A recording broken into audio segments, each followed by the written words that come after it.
Thyroid কিংবা PCOD অথবা একটা সুন্দর নাদুস নুদুস বেলি ফ্যাট, এই হেলথ ড্রিঙ্কসটা কিন্তু সকলকে খাওয়ার জন্যই উপকারী। তো কিছুই না, আমি এটা লাউ নিয়েছি, লাউকে কুচো করে কেটে নিয়ে মোটামুটি তার থেকে রস যেটা বের করব সেটা যেন 200 ml মতন এবং বা অথবা 1 কাপ মতন যাতে হয়। এটা কেন করা উচিত, এটা হচ্ছে অবশ্যই কম ক্যালোরি এবং হাই ফাইবার যুক্ত একটা খাবার। বেলি ফ্যাট ওয়াটার রিটেনশন বা ব্লোটিংটা আমাদের কমিয়ে দেয়, ইনসুলিন সেন্সিটিভিটি বাড়ায়, লিভারকে ক্লিন করবে, আমাদের হরমোন থেকে টক্সিনসকে রিলিজ করবে।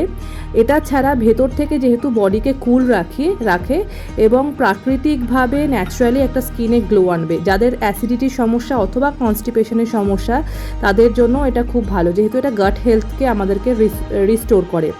কোলেস্টেরলও কমাবে, লিভার ডিটক্সও হবে, কত কিছু হবে বলেই দিলাম। এবার এটা কী করে খাবো, এটা অবশ্যই খালি পেটে খাবো। তার আধ ঘন্টা পরে আমরা ব্রেকফাস্টটা নিতে পারি।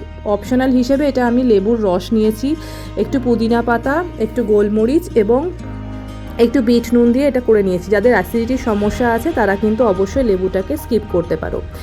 এবং এর ফাইবারটাকে কিন্তু আমি ফেলে দিইনি, এই ফাইবারটাকে আটার সঙ্গে মেখে রুটি বানিয়ে খেয়ে নিতে পারি। চলো টাটা, ফলো মি ফর